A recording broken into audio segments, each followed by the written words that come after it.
rubbery, gelatinous, black, stretchy are not usually descriptions we use with food that tastes really good or that we want to eat. But that is the case with wood ears, auricularia, also known as Kikurage in Japanese. One of the coolest mushrooms because we don't eat them for their flavor. They don't have any flavor. These are all about the texture and they are strangely pleasing.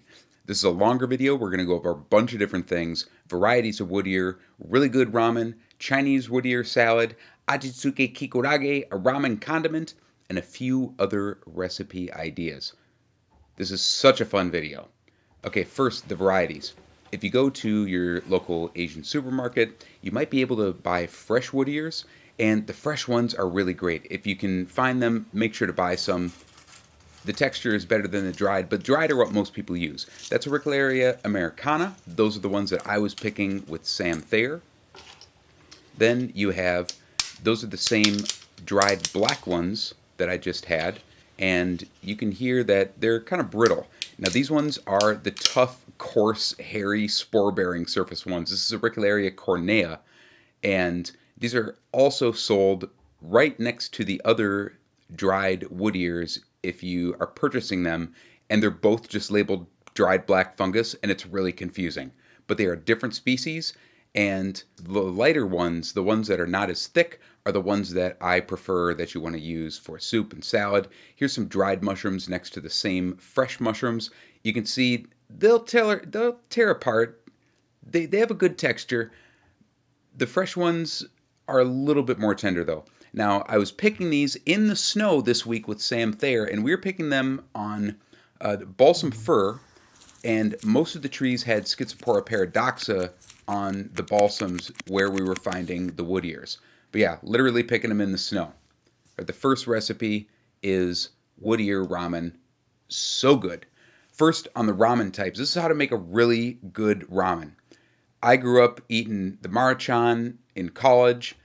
I can't have the gluten now, so these are two other ones that I really like. And then if you don't want to have the packet full of all the stuff, just get these little circular dried rounds at your local Asian market. Those work great. But I wanted to make a ramen that was kind of like ghetto ramen. It's how I want to make it. It doesn't have soy sauce at all. It just has miso. I wanted to make it taste like the Maruchan stuff from the bag or from the little packet, but I wanted to make it really good. So I'll show you how we do that. First, and you can use boxed chicken stock too. There's no shame in that. But I love getting a chicken and using the parts for different things. And I take the legs and I put the meat into the soup. For the broth, we're going to add chicken carcass and some wings. And then if you want to make the really sexy garnish you'll see at some restaurants, you can take the skin off the chicken thigh. And they'll just take that and wrap it in some parchment. Only season one side with a little bit of salt and a little bit of pepper. Otherwise it'll be too salty because this is mostly fat. And then just wrap that thing up in parchment and bake it till it's crisp. Take it out and you can break it into pieces or shatter it like a fool using a knife, just like I did there. Either way, it's going to taste great. Okay, now we don't want to roach the chicken completely. Just get a little golden brown. Make sure we want to cook through the albumin so it doesn't give us a lot of impurities in the stock. Then we're not going to add carrots or celery, just a little bit of onion. We don't want it to get too sweet. I'm also going to add roasted chicken feet because chicken feet, and I'm just going to add like 3 or 4 to this. This chicken feet add a great body to the stock. This is like a really good trick. They're cheap.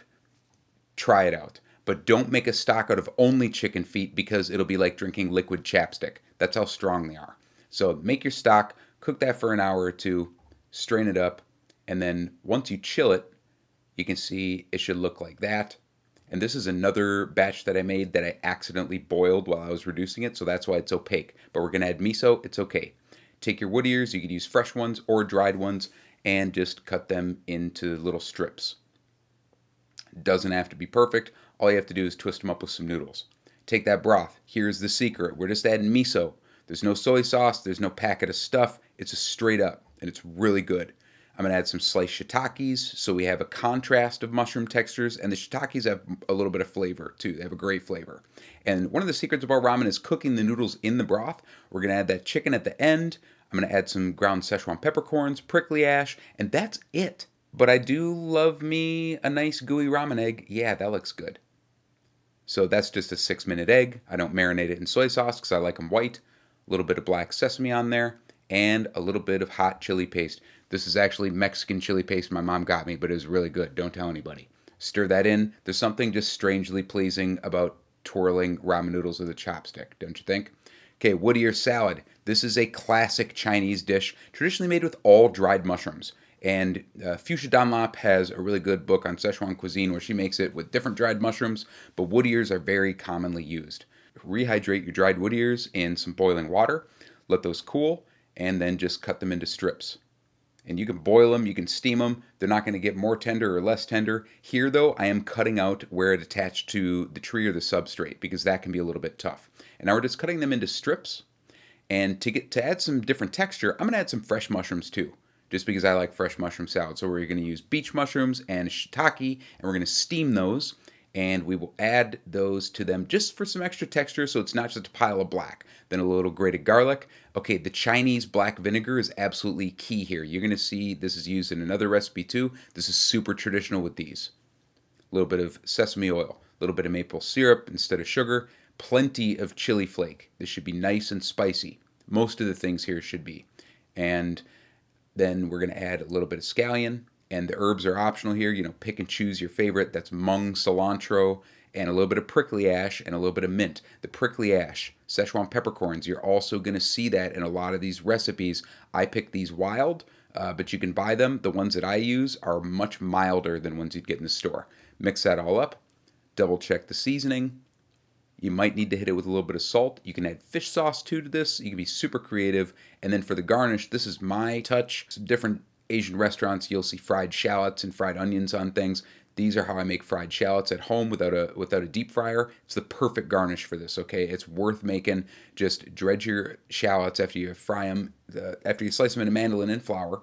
Fry them up in some oil, let them cool, put them on a paper towel, and make sure to respect the mandolin so you don't lose your fingertips. Crispy, delicious, addictive fried shallots that add this perfect oniony crunch to anything.